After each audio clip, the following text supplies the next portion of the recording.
en los platos, ellos segregan saliva, no solo cuando están sudando, sino cuando desean comer. Pablo condicionó a un grupo de perros dentro de su experimento con una campana a la hora de alimentarlos.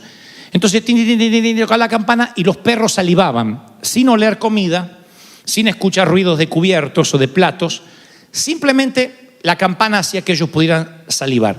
Y el título a este experimento se llamó reflejo condicionado. O sea, los perros tienen un reflejo condicionado a, en este caso, la campana. En cierto grado, a partir de lo que este científico descubre con las mascotas, todos los seres humanos somos un poco pavlovianos. Todos tenemos reflejos condicionados que no nos damos cuenta. Algunos se convierten en importantes rasgos de nuestra personalidad, como el de sonrojarse, por ejemplo. Hay gente que se sonroja cuando escucha una palabra o cuando le hablan de amor. Otros hábitos o otros reflejos son tan destructivos, como el beber, el tomar alcohol para ahogar las penas.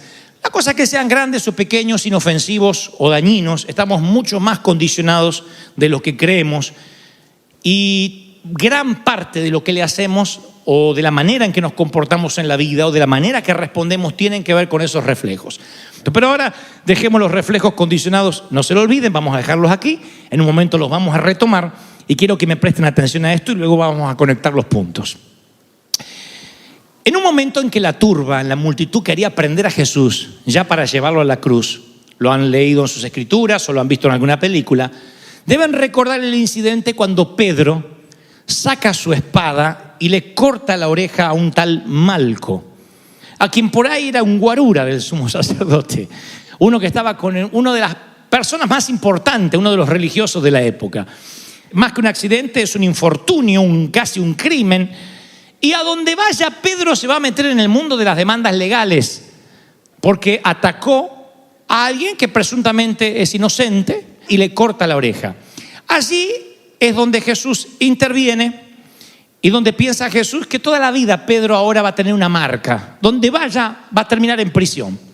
Donde vaya va a quedar manchado su legajo criminal. Jesús sabe eso.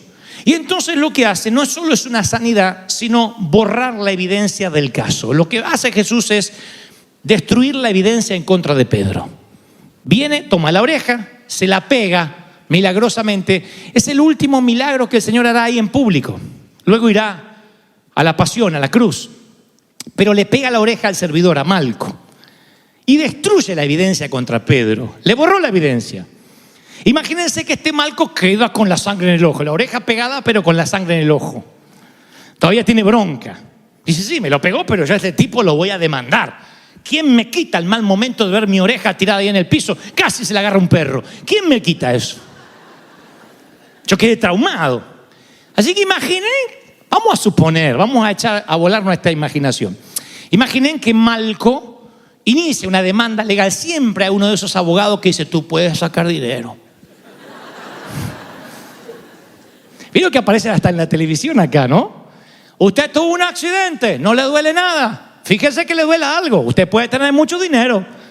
Entonces, si me parece que me duele acá, siempre hay gente así. Así que imaginen que un abogado hábil da con Malco y le dice, vamos a demandar a este tipo. Sí, pero me la pegó, la macana es que el problema es que Jesús me la pegó la oreja. Bueno, sí, te la pegó, pero ¿no te quedaron cicatrices? No. ¿Pero no te duele un poquito a veces? No sé si por la humedad, por ahí porque te la pegó.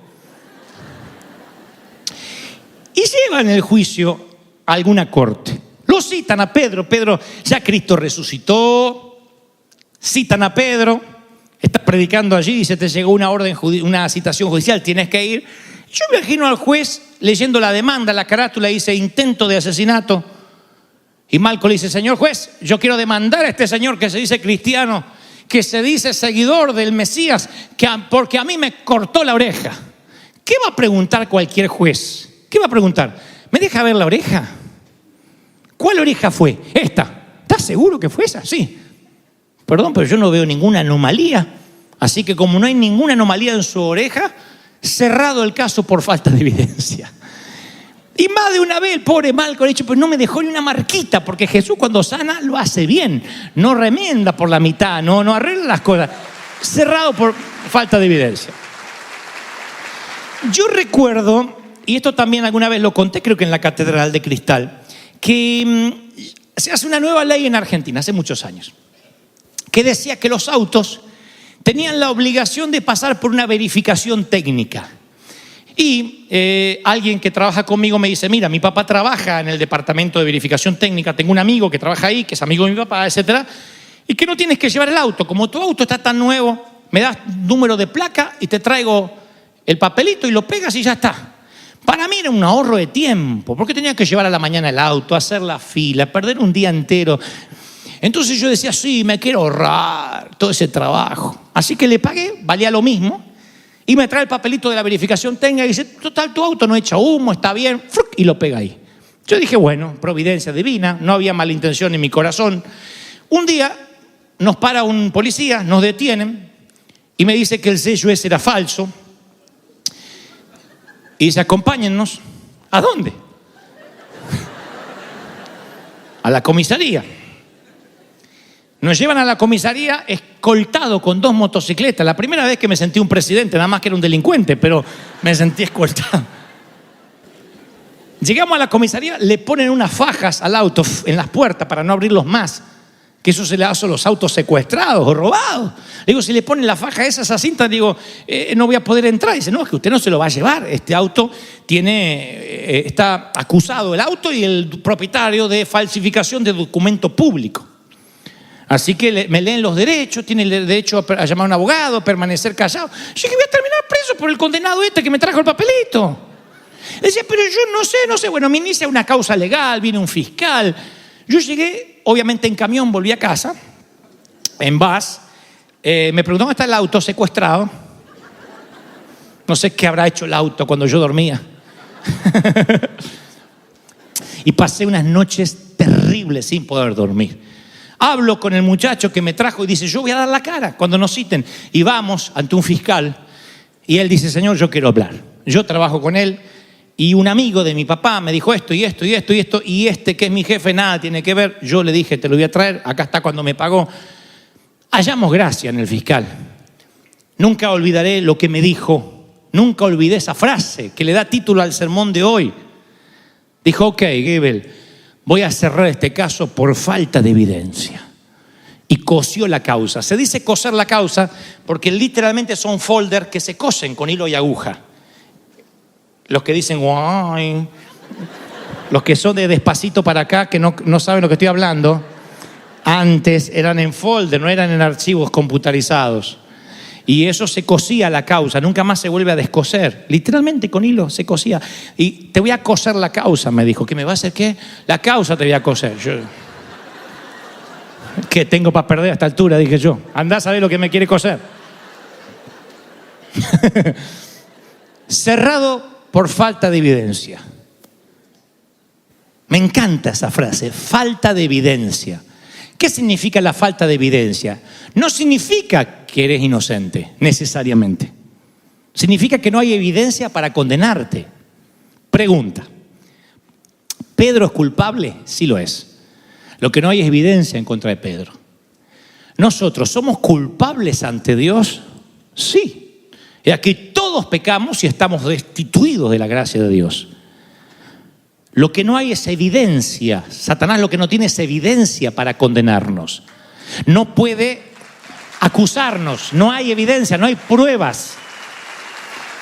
Viene Cristo, te limpia con su sangre. Satanás sabe que estás limpio porque Cristo te limpió, pero no te puede condenar. Aunque sabe que en el fondo fuiste culpable. Eso es algo fascinante. Pero vamos a Pedro, que es lo que nos compete esta mañana. Pedro es culpable de intento de asesinato, crimen, en la carátula. Hay un fiscal que le tiene bronca a Pedro y le tiene coraje y lo quiere llevar a la cárcel. Y un Malco que no tiene las evidencias para condenarlo, pero que cada vez que puede quiere hacerle un problema.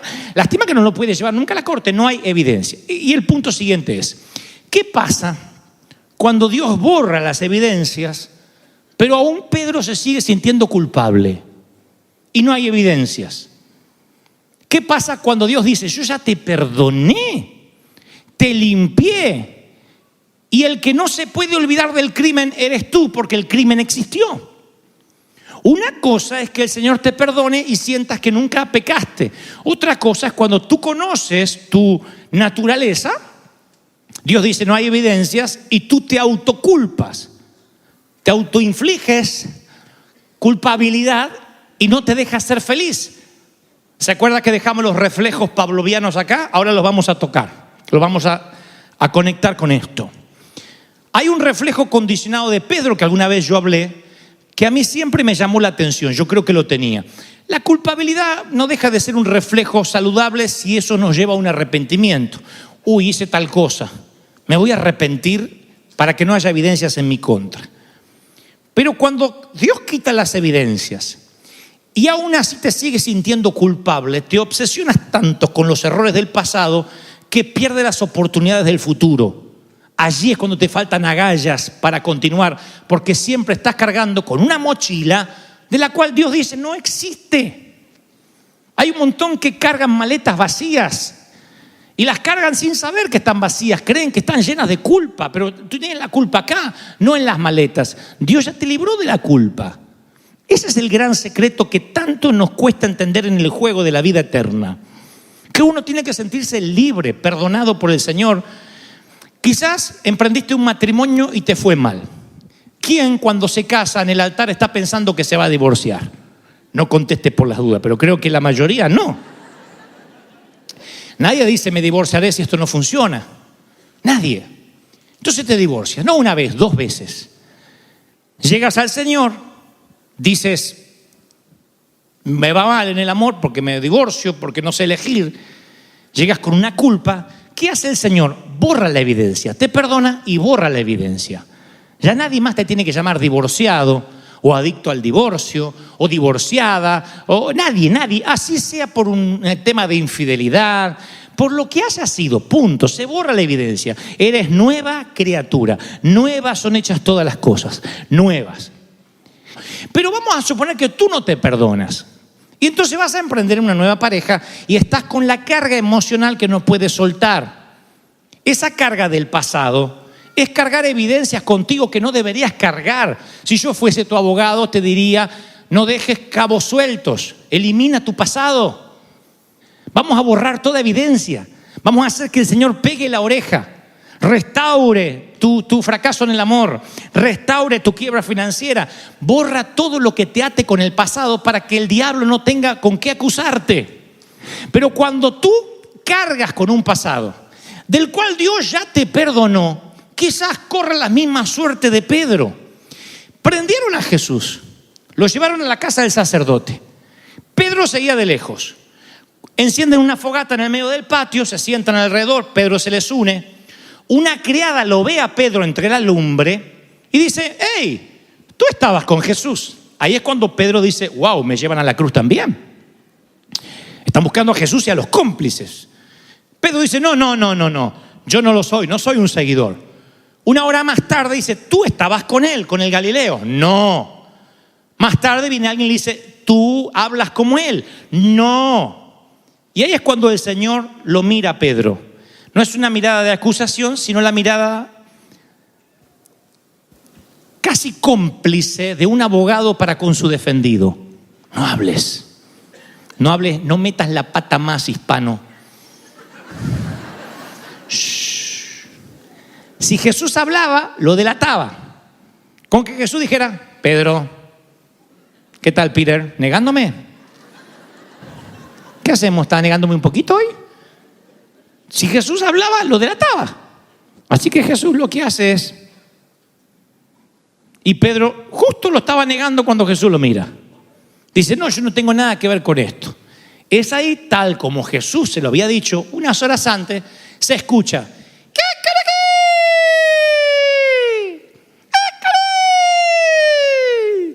El Señor le dijo, antes que cante el gallo, ya 3 veces me vas a negar. En otras palabras, antes de que amanezca y que el gallo anuncie que es hora de despertar, ya me habrás negado 3 veces. Y a mí se me ocurre, con esto de las evidencias borradas, esto de los reflejos pavlovianos. Digo, alguna vez lo pregunté y lo vuelvo a preguntar. ¿No le habrá quedado un reflejo condicionado a Pedro a partir de ese día que cada vez que cantaba un gallo le agarraba una culpa atroz? Él decía a las 48 horas me tengo que olvidar, porque sin Cristo no podemos borrar evidencias. La culpa está. Si Cristo no interviene, la culpa no se te va. Y así como las campanas hacen que un perro salive sabiendo que va a comer, el gallo hace que la culpa invada el corazón de Simón Pedro cada vez que canta. Y antes de avanzar, el Señor me dice que te diga esto. Él me hace sentir que te lo diga. Hay un reflejo condicionado en ti que no permite que seas lo que Dios quiere que seas. Dios no te culpa, mi querido. Él borró las evidencias en tu contra. Si no, el enemigo ya te hubiese llevado a una corte espiritual. No vas a ir a la corte porque el enemigo no tiene pruebas contra ti. Y si tú dices, sí, pero yo metí la pata la semana pasada, la Biblia dice que si pecas, abogado, fíjense en la terminología legal que utiliza la Biblia, abogado tienes para con el Padre, tienes un abogado que borra las evidencias, las borra, ¿me siguen? Las borras. Eso no te hace inocente, te hace culpable sin pruebas. Te hace culpable sin prueba para acusarte. Eso es maravilloso. Sí, eres pecador, pero el Señor borra todo. Eso es algo que no te puedes olvidar nunca. Ahora, Pedro siente ¿qué?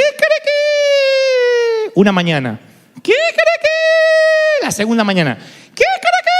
La tercera mañana, la cuarta no aguanta más y dice, yo soy un fraude, y se va a pescar. Conocen la historia. Jesús se va a la playa del mar de Galilea. Ve a Pedro pescando, le dice dónde tirar las redes. Pedro reconoce que es el Señor, viene corriendo y ahí está Cristo resucitado, con sus manos horadadas de haber pasado por la cruz como único recuerdo de su sacrificio. Y allí tienen un diálogo. Le dice, Pedro, Simón, hijo de Juan, ¿me amas? Pedro contesta según una versión, tú sabes que te quiero, apacienta mis corderos. Vuelve a preguntarle, Simón, ¿me amas? Tú sabes que te quiero, cuida mis ovejas. Por tercera vez Jesús le pregunta a Simón, ¿me amas? Y a Pedro le dolió que por tercera vez le hubiera preguntado lo mismo, porque dijo, no me está creyendo. Así que le dice, Señor, tú lo sabes todo, tú sabes que te amo. Bueno, apacienta mis ovejas, le dice Jesús. Pedro había fallado 3 veces negó al Señor. 3 veces ahora el Señor lo comisiona y 3 veces le pregunta si lo ama. Ahora, ¿cómo hace Jesús para cambiarle el reflejo a Pedro? Porque el gallo va a volver a cantar. Creo saber cómo lo hizo. Voy a otros evangelios donde aparece esta misma historia. Me voy a San Juan y dice que Jesús sale al encuentro de Pedro al despuntar el alba. Así que estoy casi seguro que cuando Pedro termina de decirle, sí, Jesús, yo te amo, a un gallo de la zona de Galilea, hace, ¿qué? Y ahora Pedro, nunca más sus reflejos estarán condicionados por la culpa, sino que cada vez que vuelva a escuchar el gallo, de aquí hasta que se muera, él va a recordar que fue el día en que Jesús lo comisionó, en que Jesús le borró las evidencias otra vez. Le volvió a borrar la evidencia. Le borró las primeras evidencias cuando sanó la oreja de Malco. Y volvió a borrar las evidencias cuando lo comisiona justo al despuntar el alba. ¿Por qué no lo comisionó de tarde? ¿Por qué en vez de un desayuno no tenemos aquí un almuerzo o una cena? El Señor elige la mañana para que cuando el gallo vuelva a cantar, Pedro se encuentra desayunando con el Creador, el traicionado y el traidor desayunando juntos. Y entonces Pedro recordará el canto del gallo como el segundo génesis de su vida, la segunda parte de su vida tal como la conocía. Eso es lo que Dios hace cada vez que venimos aquí, cada domingo. Va cambiando nuestros reflejos, borra la evidencia y lo que era una señal de dolor es una señal de esperanza. Lo que antes te producía angustia, ahora te produce fe. Y tú dices, ¿cómo el Señor puede tomar algo que era tan doloroso y transformarlo para bien? La palabra dice que todas las cosas a los que aman a Dios les ayudan para bien. Dios las transforma en bendición. Lo que el diablo te quiso hacer mal, Dios lo da vuelta para que te vaya bien, para que se transforme. ¿Están recibiendo esta palabra, sí o no? Y la gracia que hace, amplía tus sueños, te quita culpa, amplía tu manera de ver las cosas.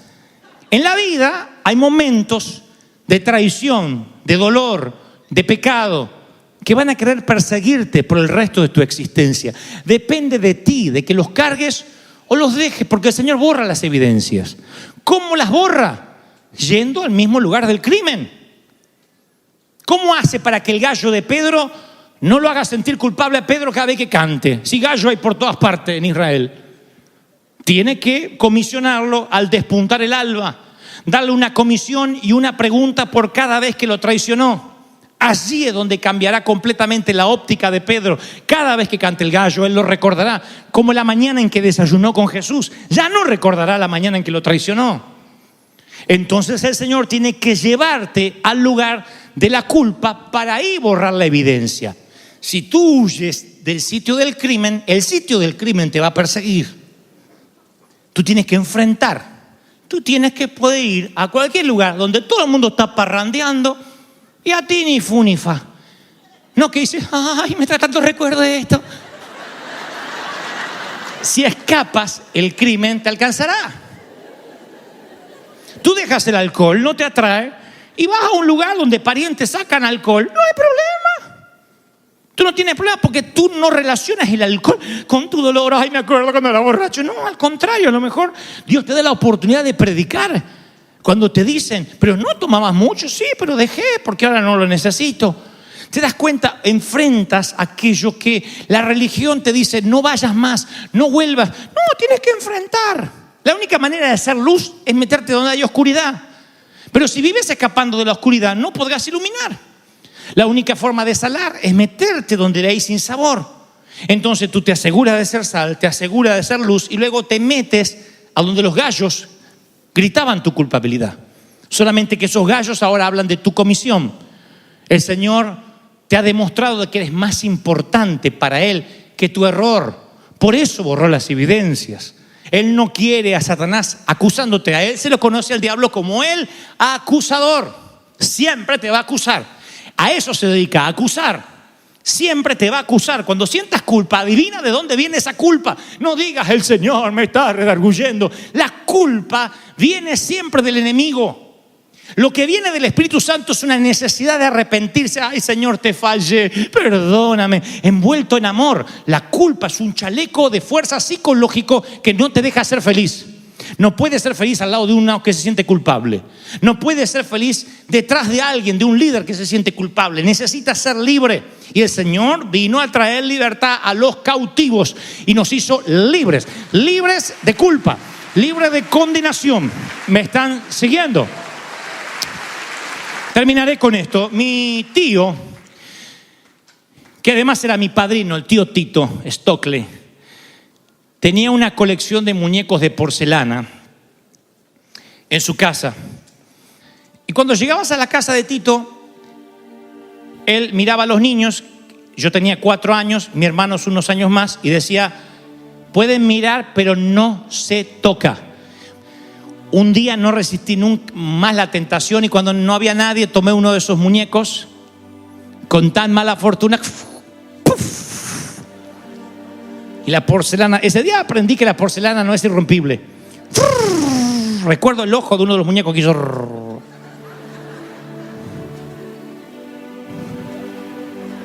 Y quedó mirándome.